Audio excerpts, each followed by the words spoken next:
siz vereymi? Yürek besip beni güvence kılana. 200 gramlık, 100 gramlık mana muşnodek benzi kömüşlerimizden mal geldi tuqqalla.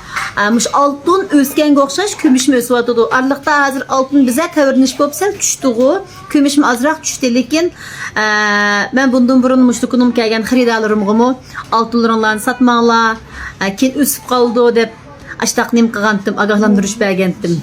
Darvaqa ösdi, lekin hazır azraq düşkünligi qaraplan sizlar düşüp ketadigan o'xshaydi deb hergiz ansirmanglar tuqqanlar. Altın yana ösüdi. Bu vaqtda sizlarmish dunyo xabarlariga, iqtisodga yaxshiroq, shu xabarlarni yaxshiroq anglasanglar, andan keyin bilalaysiz. Shunga o'xshashma kumushmi ösüdi.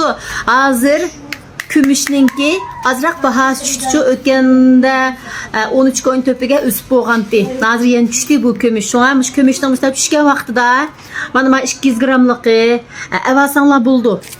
Manama 100 gramlıqı pulun kıymeti düşkən bilen altın ve kümüşninki kıymeti düşmeydi cümü tuqqanlar.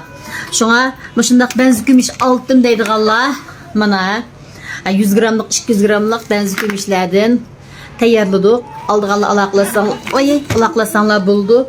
1 kiloluklar mı var? Lekin mavu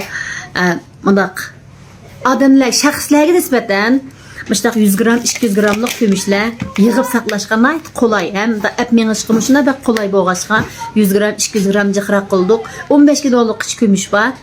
1 kiloluk, anandaki 15 kiloluk mıdıq? Benzi kömüşlerim var cümü. Aştaq kömüş ihtiyacı var dostlar bolsam, alaqlaşsanlar buldu cümü.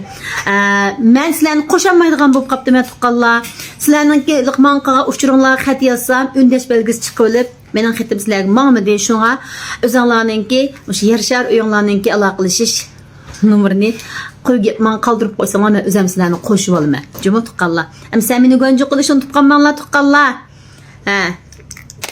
Meni gönjü qılasanlar paydam teks tegidi okin, hergiz zeynim sizlar tegib qalmaydi. Cümü tuqqanlar.